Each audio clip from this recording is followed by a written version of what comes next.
On va parler de Xavi Espar. Xavi Espar. Alors, on a eu des Xavi dans l'histoire. Et le plus principal, voilà, le Xavi principal, c'est Xavi Hernandez.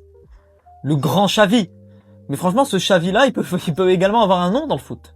Dans le futur. Pour moi, il s'imposera. En tout cas, cette saison, il a beaucoup de chances de s'imposer. Il est sur 2 très bons matchs. Franchement, 2 très bons matchs. Et quand tu le mets à son poste de prédilection, et entre guillemets, tu le formes à un poste précis, c'est-à-dire que tu lui laisses l'opportunité d'apprendre à un poste et ne pas commencer à toucher à tous les postes et être perdu. Franchement, je trouve que c'est un joueur qui n'hésite pas. Voilà, grande capacité, grand QI football. Il prend de bons risques, très intelligent. Impressionnant sa qualité de passe pour moi et sa qualité de QI foot, sa qualité de s'insérer dans le jeu barcelonais.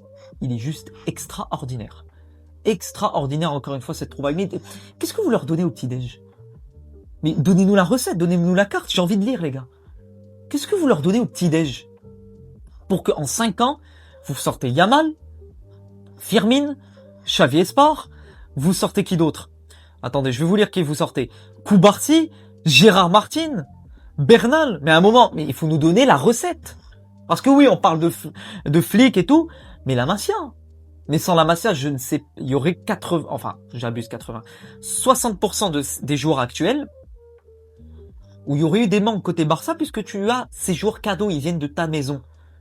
Tu ouvres le frigo il est déjà rempli parce que tes parents ils te l'ont rempli. C'est exactement la même chose, c'est la Masia.